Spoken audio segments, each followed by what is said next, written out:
পোশাকের কাজ কি? ঠান্ডা থেকে শরীরকে বাঁচানো, শরীরের আয়েবকে ঢেকে রাখা, দোষকে ঢেকে রাখা। স্বামী স্ত্রী পরস্পরের আয়েবগুলি, দোষগুলি ঢেকে রাখবে। জামা কাপড় যেমন শরীরের সাথে মিশে থাকে, স্বামী স্ত্রী পরস্পর ভালোবাসা দিয়ে পরস্পরের সাথে মিশে থাকবে, এটা আল্লাহ তাআলা চান। ওয়াশিরুহুন্না বিল মারুফ, আর সেই স্ত্রীদের সাথে সদ্ব্যবহার করো। কে বলছেন? আল্লাহ তাআলা। দেখবেন যেই সংসারে স্বামী স্ত্রীর ভালোবাসা নাই, কাউকে না কাউকে স্যাক্রিফাইস করতে হবে। স্বামীর মেজাজ 100 ডিগ্রি, স্ত্রীর মেজাজ 1000 ডিগ্রি। এখানে তো প্রতি মুহূর্তে ফায়ার হবে, ঠিক কিনা? কাউকে না কাউকে স্যাক্রিফাইস করতে হবে, এবং স্যাক্রিফাইস পুরুষেরই বেশি করতে হবে। রাগ করতেছেন নাকি? কারণ হচ্ছে নবী করিম সাল্লাল্লাহু আলাইহি সাল্লাম একবার উঠে চড়ে যাচ্ছিলেন। তো উঠে চড়ে যাওয়ার সময় উট চালকরা গান গায়, সে গানের তালে তালে উট চলতে থাকে। রাসূলুল্লাহ বললেন, উটের চালককে আস্তে চালাও, কারণ উটের পিঠের উপরে কাঁচ আছে। কাঁচ বোঝেন কি? গ্লাস, কাঁচ। মহিলা ছিলেন, রাসূলুল্লাহ মেয়েদেরকে কাঁচের সাথে তুলনা করেছেন। কাঁচ টোকা লাগলেই ফেটে যায়, ভেঙে যায়। তাদের মনটা নরম এবং ক্ষণভঙ্গুর, অল্প কথায় বিগড়ে যায়। সারা জীবন ভালো শাড়ি দিছেন, একদিনের শাড়িটা খারাপ হয়ে গেছে, হয়তো বলেই ফেললো, তোমার সাথে বিয়ে হওয়ার পর একটা ভালো শাড়ি আমি জীবনে পাইলাম না। অবশ্য চিটাগংয়ে এরকম বলে না। সারা জীবন মধুর সম্পর্ক, একদিন ঝগড়া লাগলো, বলেই ফেললো, তোমার ঘরে এসে জাহান্নামের জীবন যাপন করলাম, একটু ভালোবাসা দিতে পারলা না, খালি ঝগড়া করো। ঝগড়াঝাটি মাঝে মধ্যে একটু হওয়া খারাপ না। রাত দিন 24 ঘন্টা যদি পোলাও কোরমা খায়, পেটে অসুখ হবে। মাঝে মধ্যে একটু মন খারাপ, একটু মান অভিমান হলে পরে, তারপরে যখন মিলমিশ হয়, সুবহানাল্লাহ, মধুর সম্পর্ক। হযরত আয়েশা রাদিয়াল্লাহু তাআলা আনহা, রাসূল আমার জীবনের, তার পারিবারিক জীবন, তার ব্যক্তি জীবন, পরিবারের জীবন, সমাজের জীবন, সবটা বিশ্ববাসীর আদর্শ। লাকাদ কানা লাকুম ফি রাসূলিল্লাহি উসওয়াতুন হাসানাহ। শয়তানেরা কার গায়ে আঘাত দিয়েছ? ডেনমার্ক। কার গায়ে আঘাত দিয়েছ? ইটালি, ফ্রান্স, বুলগেরিয়া, যুক্তরাষ্ট্র। কার গায়ে আঘাত দিয়েছ? তোমাদের মধ্যে মানবতা, সততা যদি কিছু থাকে, তা সবটা রাসূলুল্লাহর শিক্ষা, বাইরের থেকে কিছু আসে নাই।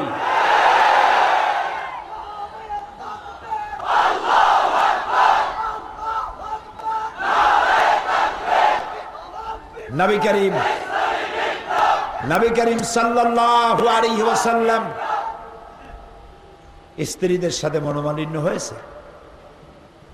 হযরত আবু বকর রাদিয়াল্লাহু তাআলা আনহু বলেন, তিনি শুনতে পেলেন হযরত আয়েশার বড় আওয়াজ, রাসূলুল্লাহর সঙ্গে ঝগড়া হচ্ছে, উচ্চস্বরে কথা বলছেন। তিনি ভেতরে চলে গেলেন, বললেন, আয়েশা, তুমি আল্লাহ রাসূলের সাথে এইভাবে কথা বলো? থাপ্পড় দিয়ে আগায় নিয়ে গেছেন। রাসূলুল্লাহ সাল্লাল্লাহু আলাইহি ওয়াসাল্লাম হযরত আয়েশাকে ধরে নিজের পিঠের পিছনে নিয়ে গেলেন। হযরত আবু বকর রাদিয়াল্লাহু তাআলা আনহু চলে যাওয়ার পর রাসূলুল্লাহ মুস্কি হেসে বললেন, আয়েশা, দেখলা কেমনে তোমার আজকে আমি বাঁচাই দিলাম? সুবহানাল্লাহ কইতে ইচ্ছে করে? আরে সারা পৃথিবীর মুসলমানেরা, গোটা বিশ্ব যদি তাদের কলিজা ছিঁড়ে রাসূলুল্লাহর কদম মোবারকে ছেড়ে দেয়, ঋণ শোধ হবে না। হযরত আয়েশার বয়স কত? 7 বছরে বিয়ে হলো।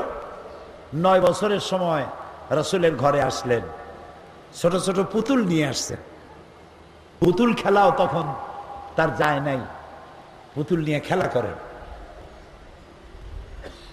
রাসূল তাকে কতটা ভালোবেসেছেন, যার কারণে সফরের হালতে মরুভূমির মধ্যে তাবু গাড়া, রাসূলুল্লাহ লটারি করেছেন, লটারিতে পড়লো অন্য এক স্ত্রীর তাবুতে তিনি আজ রাত কাটাবেন, আয়েশার তাবুতে নয়। হযরত আয়েশা রাদিয়াল্লাহু তাআলা আনহা তাবুর মধ্যে শুয়ে পাও দুটো তাবুর বাইরে দিয়েছেন, দুটো পা নাড়াচ্ছিলেন আর বলছিলেন, এই মরুভূমিতে কি কোনো বিষাক্ত বিচ্ছু বা সাপ নাই যে আমাকে দংশন করতে পারে? রাসূলুল্লাহর বিরহ সহ্য করার চাইতে, এ কষ্ট সহ্য করার চাইতে বিচ্ছুর দংশন বোধহয় অনেক ভালো। কতটা ভালোবাসা পেলে এই অবস্থার সৃষ্টি হয়। সুবহানাল্লাহ। নবী করিম সাল্লাল্লাহু আলাইহি ওয়াসাল্লাম তিনি বলেছেন, তোমাদের মধ্যে উত্তম তো সেই যে ব্যক্তি তার স্ত্রীদের কাছে উত্তম। আমি আমার স্ত্রীদের কাছে উত্তম ব্যক্তি। হযরতে আবু সুফিয়ান রাসূলের শ্বশুর, উম্মে হাবিবা রাদিয়াল্লাহু তাআলা আনহা রাসূলের স্ত্রী, আমাদের মা। আবু সুফিয়ান তখন ইসলাম কবুল করেন নাই, মেয়ের ঘরে ঢুকেছেন, বসবেন। হযরত উম্মে হাবিবা বলছেন, আব্বা অপেক্ষা করুন। খাটের উপরের চাদরটা সরায় দিলেন, খালি খাটটা দিলেন, বসেন। পিতা বসলেন, আহত হলেন, বললেন, মা তোমার ব্যবহার আমি আহত হলাম, একটা নতুন চাদর থাকলে তুমি আমারে দিতা, তা না দিয়া বিছানো চাদরটারে উল্টায় দিলা, আমি তো অপমান বোধ করছি। উম্মে হাবিবা উম্মুল মুমিনিন রাদিয়াল্লাহু তাআলা আনহা বললেন, আবু সুফিয়ান আপনি অবশ্যই আমার সম্মানিত পিতা, কিন্তু আল্লাহর হাবিব বিশ্বনবী রাসূলুল্লাহ যে বিছানার উপরে বসেন, সেই বিছানা আমি একটা কাফেরকে বসতে দিতে পারি না। সুবহান। প্রিয় ভাই সব, এই পৃথিবীতে রাসূলুল্লাহ শুধু দিয়েই গেছেন, কিছু নিয়ে যান নাই, শুধু দিয়েছেন, শুধু শিক্ষা আর শিক্ষা। নারীর স্বামী স্ত্রীর মর্যাদার কথা বলা হয়েছে। প্রিয় ভাই সব, সংসার সুখের যদি বানাতে চান, কিছুটা স্যাক্রিফাইস করতে হবে। রাসূলুল্লাহ বলেছেন, মেয়ে লোকেরা বাঁকা হাড়ের তৈরি। কি হাড়? বেশি সোজা করতে চাইও না, ভেঙে যাবে। তার অর্থ কি বোঝেন? অর্থ দাম্পত্য জীবনের 12টা বাজে যাবে। বেশি সোজা করতে যাইও না। নারীদের উপরে সহনশীল হও, তাদের মর্যাদা দাও, তাদেরকে সম্মান দাও। রাসূলুল্লাহ সম্মান দিতে বলেছেন, আলহামদুলিল্লাহ। প্রিয় ভাই সব, নবী করিম সাল্লাল্লাহু আলাইহি ওয়াসাল্লাম এই ইসলাম নারীকে দিয়েছে অর্থনৈতিক অধিকার।